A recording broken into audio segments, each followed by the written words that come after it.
எல்லாருக்கும் வணக்கம் மக்களே. நான் உங்களில் ஒருவன். நாம் இந்த காணொளியில் என்ன பார்த்துக்கிட்டு இருக்கோம் அப்படின்னு பார்த்தீங்கன்னா, 2026 தேர்தல் தமிழ்நாட்டில் நடக்க போற காரணத்தினால, எந்தெந்த கட்சிகள் எப்படியெல்லாம் வாக்கு சதவீதங்கள் வாங்கியிருக்காங்க, எந்தெந்த இயர்ல வெற்றி பெற்றிருக்காங்க, எப்படியெல்லாம் வந்து அவங்க வாக்கு சதவீதங்கள் வாங்கி வெற்றி தோல்விகள் பெற்றிருக்காங்க, வரப்போகும் தேர்தல்களில் எப்படியெல்லாம் வெற்றி பெறுவாங்க அப்படிங்கிற ஒரு தொகுப்பை பார்த்துக்கிட்டு இருக்கோம். அந்த வகையில் நம்ம இன்னைக்கு பார்க்க போற தொகுதி என்னன்னு பார்த்தீங்க அப்படின்னா, கிருஷ்ணகிரி மாவட்டத்தில் இருக்க பர்கூர் தொகுதி தான் பார்க்க போறோம். வாங்க நிகழ்ச்சிக்கு போகலாம். அதுக்கு முன்னாடி நம்ம சேனலை சப்ஸ்கிரைப் பண்ண மறக்காதீங்க. பர்கூர் தொகுதியை பொறுத்தளவுக்கு பார்த்தீங்க அப்படின்னா, சுதந்திரம் பெற்ற பின் 11 முறை இந்த இடத்துல தேர்தல் சட்டப்பேரவை தேர்தல் நடந்திருக்கு. அந்த சட்டப்பேரவை தேர்தல்களில் அதிமுக தான் அதிக முறை இந்த இடத்துல வெற்றி பெற்றிருக்காங்க.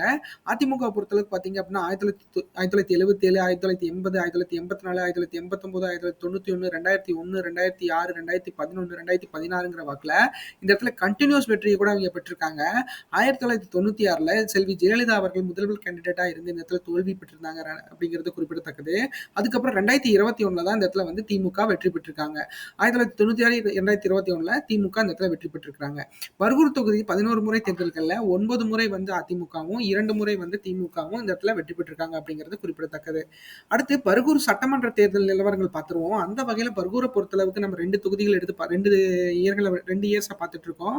அந்த வகையில கடந்த 2 தேர்தல்களை 2016, 2021 பார்த்துக்கிட்டு இருக்கோம். 2016 பொறுத்தளவுக்கு பார்த்தீங்க அப்படின்னா இந்த இடத்துல அதிமுக தான் வெற்றி பெற்றிருக்காங்க. அதிமுக பொறுத்த மட்டும் பார்த்தீங்க அப்படின்னா இந்த தொகுதியை வந்து மிகப்பெரிய அளவில் வந்து செல்வி ஜெயலலிதா அவர்கள் 2016ல கவனிக்கப்பட்டு ராஜேந்திரன் அப்படிங்கிறவர் போட்டியிட்டு 80,650 வாக்குகளும் 43.20% வாங்கி இந்த இடத்துல அவங்க வெற்றி பெற்றிருந்தாங்க.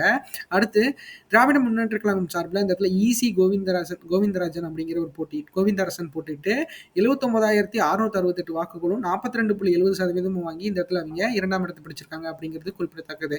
ஒரு 0.5% வாக்குகள் தான் இந்த இடத்துல மிகப்பெரிய அளவில் இவங்க வெற்றி இந்த இடத்துல வந்து அவர் தோல்விக்கான காரணமா இருக்கு. அடுத்து பாட்டாளி மக்கள் கட்சி சார்பில் ஏ குமார் அப்படிங்கிற ஒரு போட்டியிட்டு 18,407 வாக்குகளும் 9.9% பெற்று இந்த இடத்துல அவங்க 3ஆம் இடத்தை பிடிச்சிருக்காங்க அப்படிங்கிறது குறிப்பிடத்தக்கது. அடுத்து மக்கள் நல கூட்டணி சார்பில் இந்த தொகுதியை தமிழ் மாநில காங்கிரஸ் மூப்பனார் கட்சி அவர்களுக்கு ஒதுக்குனாங்க. அந்த வகையில டிஎம்சி சார்பில் இந்த இடத்துல வந்து ஆர் ராஜேந்திரன் அப்படிங்கிற ஒரு போட்டிக்கிட்டு 2,948 வாக்குகளும் 1.6% பெற்று இந்த இடத்துல அவங்க 4ஆம் இடத்தை பிடிச்சிருக்காங்க அப்படிங்கிறது குறிப்பிடத்தக்கது. அடுத்து நம்ம பார்க்க போறது 2021 சட்டப்பேரவை தேர்தல் நிலவரம் பார்த்துடலாம். அந்த வகையில் 2021ல டிஎம்கே சார்பில் இந்த இடத்துல மதியழகன் அப்படிங்கிற ஒரு போட்டிக்கிட்டு 97,256 வாக்குகளும் 49.60% பெற்று இந்த இடத்துல அவங்க வெற்றி பெற்றிருக்கிறாங்க. இந்த இடத்துல வந்து அதாவது அதிமுக ஆரம்பித்த காலங்கள்ல இருந்து இந்த இடத்துல பாத்தீங்கன்னா அதிமுக தான் வெற்றி பெற்றிருக்காங்க. 1996 அப்படிங்கிறது பாத்தீங்க அப்படின்னா இந்த இடத்துல வந்து செல்வி ஜெயலலிதா அவர்கள் தோல்வி அடைஞ்சிருந்தாலும் அந்த நேரத்துல பாத்தீங்க அப்படின்னா செல்வி ஜெயலலிதா மேல மிகப்பெரிய அளவுல வந்து அந்த கரப்ஷன்ஸ் ரிப்போர்ட்ஸ்லாம் வந்தங்காட்டி அவங்களுக்கு அந்த இடத்துல தோல்வி இருந்துருச்சு. ஆனா 2021 அவங்க இறந்த பின் பாத்தீங்க அப்படின்னா இந்த தொகுதியை மறுபடியும் வந்து திமுக வெற்றி பெற்றிருக்காங்க, அதிமுக இழந்து. ஸோ அந்த அளவுக்கு பாத்தீங்க அப்படின்னா இந்த தொகுதியில திமுக அதாவது அந்த பீரியட் வேற இந்த பீரியட் வேறங்கிற மாதிரி இந்த இடத்துல அவங்க வெற்றி பெற்றிருக்காங்க. அடுத்து ஏடிஎம்கே சார்பில் இந்த இடத்துல ஏ கிருஷ்ணன் அப்படிங்கிற ஒரு போட்டியிட்டு 84,642 வாக்குகளும் 43.10% வாங்கி இந்த இடத்துல அவங்க 2ஆம் இடத்தை பிடிச்சிருக்காங்க அப்படிங்கிறது குறிப்பிடத்தக்கது. அடுத்து நாம் தமிழர் கட்சி சார்பில் இந்த இடத்துல கே கருணாகரன் அப்படிங்கிற ஒரு போட்டியிட்டு 10,113 வாக்குகளும் 5.2% வாங்கி அவங்க இந்த இடத்துல 3ஆம் இடத்தை பிடிச்சிருக்காங்க அப்படிங்கிறது குறிப்பிடத்தக்கது. அடுத்து நம்ம பர்கூர் மக்களவை தேர்தல் நிலவரங்களை பார்த்துருவோம். அதுக்காக கடந்த 2 தேர்தலும் எடுத்து நம்ம பார்த்துக்கிட்டு இருக்கோம். 2019, 2024. 2019 பொறுத்தளவுக்கு பார்த்தீங்க அப்படின்னா அதிமுக கூட்டணி இந்த இடத்துல 69,005 வாக்குகளும் 32.77% மட்டுமே வாங்கியிருந்தாங்க. அடுத்து திமுக கூட்டணியை பொறுத்தளவுக்கு பார்த்தீங்க அப்படின்னா 1,01,128 வாக்குகளும் 48.01% வாங்கி இந்த இடத்துல அவங்க வெற்றியும் பெற்றிருந்தாங்க. அதாவது கிருஷ்ணகிரி தொகுதியை அவங்க கைப்பற்றியிருந்தாங்க அப்படிங்கிறது குறிப்பிடத்தக்கது. அடுத்து நாம் தமிழர் சார்பில் இந்த இடத்துல பார்த்தீங்க அப்படின்னா 4,792 வாக்குகளும் 2.28% வாங்கி அவங்க 3ஆம் இடத்தை பிடிச்சிருக்காங்க. அடுத்து நம்ம 2024 தேர்தலை பார்ப்போம். 2024 பார்த்தீங்கன்னா கடந்த ஆண்டு நடந்த முடிந்த தேர்தலில் இந்த இதில் கிருஷ்ணகிரி தொகுதியில் முக்கியமாக வந்து வீரப்பன் அவர்கள் பொண்ணு அவங்க நின்னாங்க. அவங்க பார்த்தீங்க அப்படின்னா இந்த இடத்துல வந்து நாம் தமிழர் கட்சி சார்பாக நின்னாங்க அப்படிங்கிறது குறிப்பிடத்தக்கது. அதிமுக அந்த இடத்துல தனிச்சு போட்டியிட்டு 52,625 வாக்குகளும் 25.18% தான் இந்த இடத்துல பெற்றிருக்காங்க. அடுத்து திமுக பொறுத்தளவுக்கு பார்த்தீங்க அப்படின்னா 78,549 வாக்குகளும் 37.53% வாங்கி இந்த இடத்துல அவங்க வெற்றியும் பெற்றிருந்தாங்க கிருஷ்ணகிரி தொகுதியில். அது என்டிஏ சார்பில் பாஜக சார்பில் பார்த்தீங்க அப்படின்னா 23,753 வாக்குகளும் 11.35% வாங்கி மிகப்பெரிய அளவில் வந்து இந்த இடத்துல என்டிஏ முன்னேறி இருக்காங்க. ஸோ இப்போ என்டிஏவோட வாக்குகளையும் நம்ம அதிமுக வாக்குகளையும் இணைச்சோம் அப்படின்னு பார்த்தீங்கன்னா 77,000 பக்கம் வரும். 77,000 76,000 பக்கம் வரும். அதாவது திமுக கூட்டணிக்கே டஃப் கொடுக்குற அளவுக்கு வந்து இந்த தொகுதியில் வந்து ஏடிஎம்கேவும் பாஜகவும் வாக்குகள் வாங்கியிருக்காங்க. பாமகவோட இணைந்து வாங்கியிருக்காங்க அப்படிங்கிறது குறிப்பிடத்தக்கது.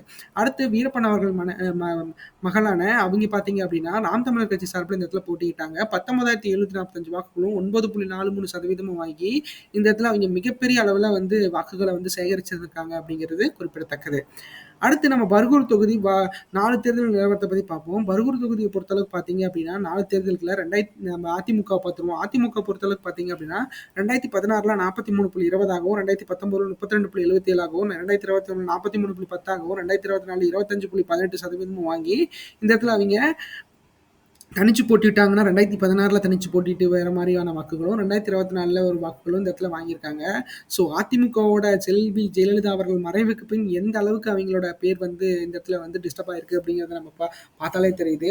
ஸோ அது வந்து அவங்க இறந்து 8 ஆண்டு காலம் ஆன பின்னம் கூட வந்து பார்த்தீங்க அப்படின்னா அதிமுக மேலே இன்னும் வந்து அந்த தலைமை மேலே இந்த மக்களுக்கு கொஞ்சம் நம்பிக்கை கொஞ்சம் குறைவாக இருக்க காரணத்தினால தான் திமுக வெற்றி பெற்றுட்டே இருக்காங்க.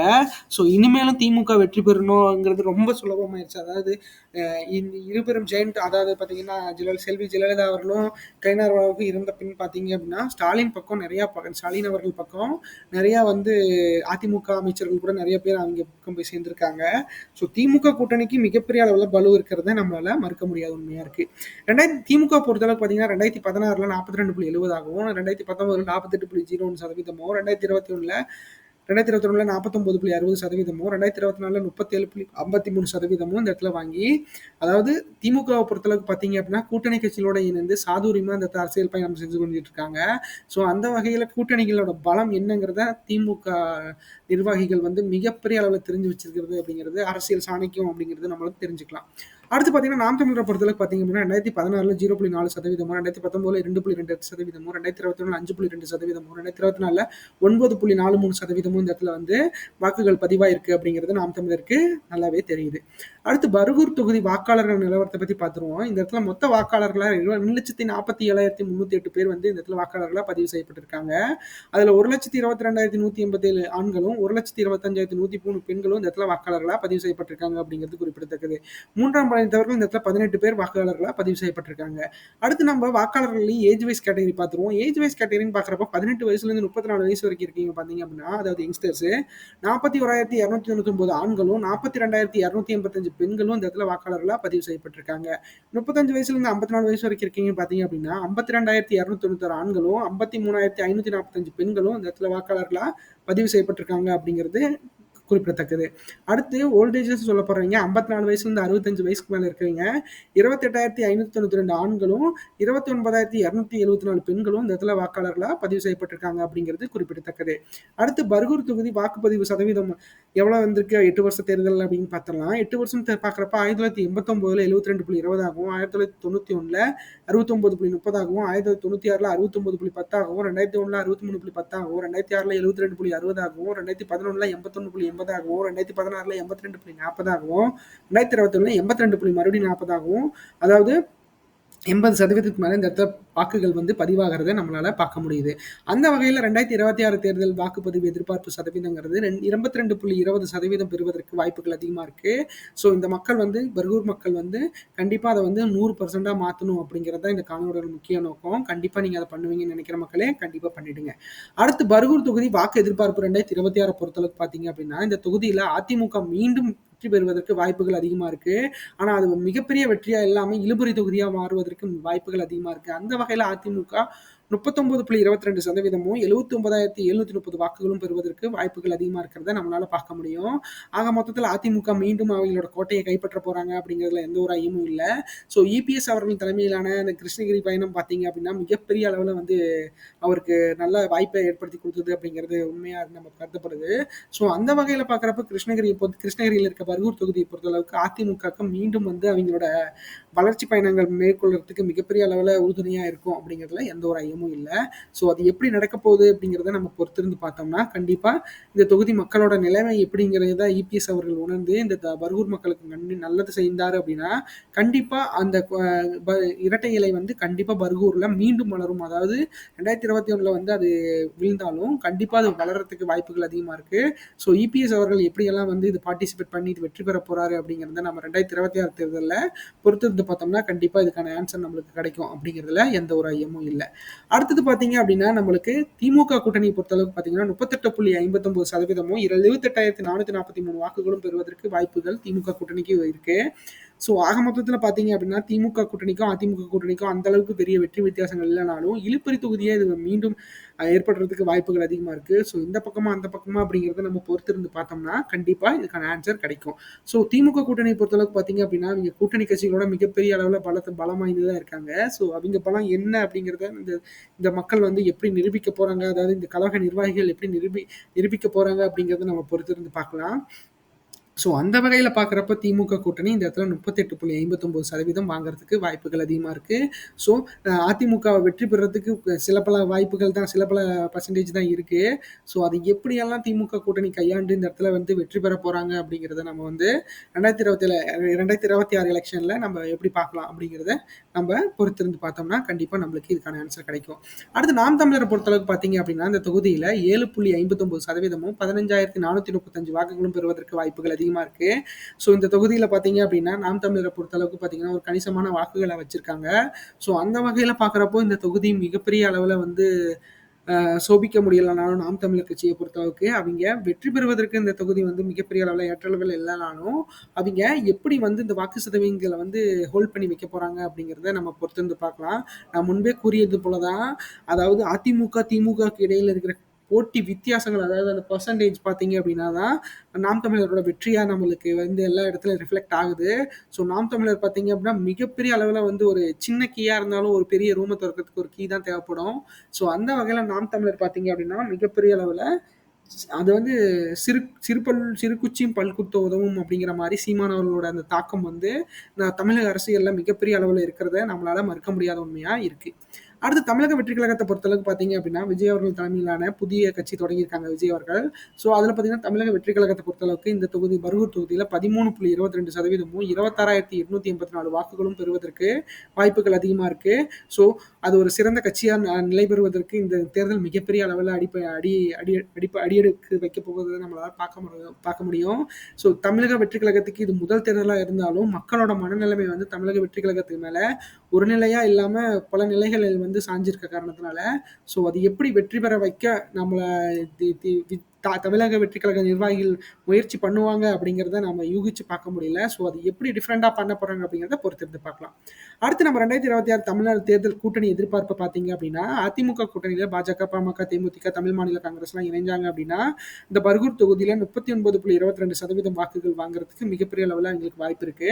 ஸோ இந்த இடத்துல வெற்றி பெறுவதற்கு பாஜக கூட்டணியும் அதிமுக, பாமக இவங்க எல்லாம் இருந்தாலே மிகப்பெரிய அளவில் வெற்றி பெறுவதற்கு வாய்ப்புகள் அதிகமாக இருக்கு.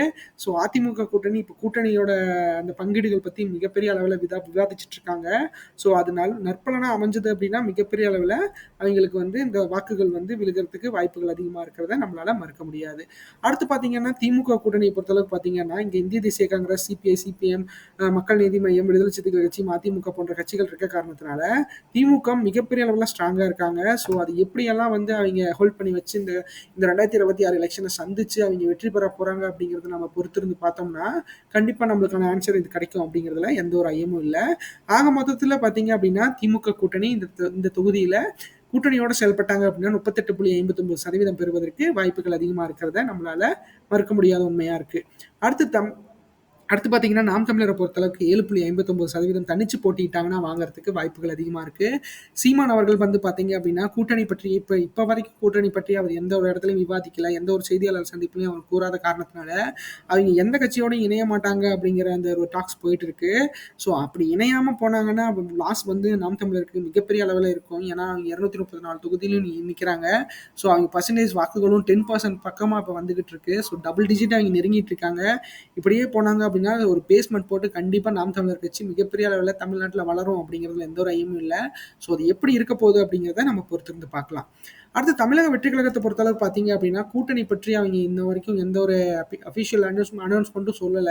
ஸோ எல்லாமே லீக்ஸ் அந்த மாரி தான் வந்துகிட்டு இருக்கு. ஸோ அந்த வகையில பார்க்குறப்ப தனிச்சு போட்டியிடுற தமிழக வெற்றி கழகத்துக்கு 13.22% வந்து வாக்குகள் வந்து இந்த இடத்துல வந்து கிடைக்கிறதுக்கு வாய்ப்புகள் அதிகமா இருக்கு. கூட்டணி கட்சிகளோட இணைந்து செயல்பட்டாங்க அப்படின்னா, இவங்களோட வாக்கு வித்தியாசங்கள் வேற மாரி மாறுறதுக்கு வாய்ப்புகள் அதிகமா இருக்கும். ஸோ அது எந்த அப்படி எப்படி இருக்கும் அப்படிங்கிறது விஜய் அவர்கள் தலைமையிலான தமிழக வெற்றி கழகத்தின் நிர்வாகிகள் எப்படி யோசிக்கிறாங்க அப்படிங்கிறத நம்ம பொறுத்திருந்து பார்த்தோம்னாலே நம்மளுக்கு இந்த ஆன்சர் தெரிஞ்சிரும். ஸோ நம்ம நார்மலா வந்து இந்த தொகுதியில இவ்வளோ பர்சன்டேஜ் வாக்குகள் வாங்குறதுக்கு வாய்ப்பு இருக்குன்றதை நம்ம கூறலாம். இந்த காணொலி உங்களுக்கு ரொம்ப பிடிச்சிருக்கும்னு நினைக்கிற மக்களே, நம்ம சேனலை சப்ஸ்கிரைப் பண்ணீங்க. சப்ஸ்கிரைப் பண்ணி, லைக் பண்ணி, ஷேர் பண்ணி, கமெண்ட் பண்ணுங்க. நம்மளுக்கு பிடிச்ச விஷயங்கள் எல்லாத்தையும் தெரிஞ்சுக்குங்க. ஏன்னா நம்ம இத்தனை நாள் வந்து அரசியலை பிடிக்கலன்னு சொல்லக்கூடாது. பிடிச்சு பார்த்துக்குங்க. எந்த மாதிரி அரசியல் எப்படி நடக்குது, எவ்வளோ வாக்கு வித்தியாசங்களை வெற்றி பெறாங்க அப்படிங்கிற ஒரு டேட்டாஸ் தெரிஞ்சுக்கிறதுல எந்த ஒரு நம்மளுக்கு ஐயம் இல்லை. நம்ம கையில வந்து மிகப்பெரிய அளவிலான ஒரு ஒரு ஒரு என்ன சொல்றது, ஒரு மகுடத்தை வந்து கடவுள் வந்து செல்போன் வடிவில் கொடுத்துருக்காரு. ஸோ அதை நம்ம எப்படி யூஸ் பண்றோங்கிறதுல தான் இருக்கு மக்களே. சப்ஸ்கிரைப் பண்ணிக்க. சப்ஸ்கிரைப் பண்ணி நம்மள சேனலை மறக்காம ஃபாலோ பண்ணுங்க. நன்றி, வணக்கம்.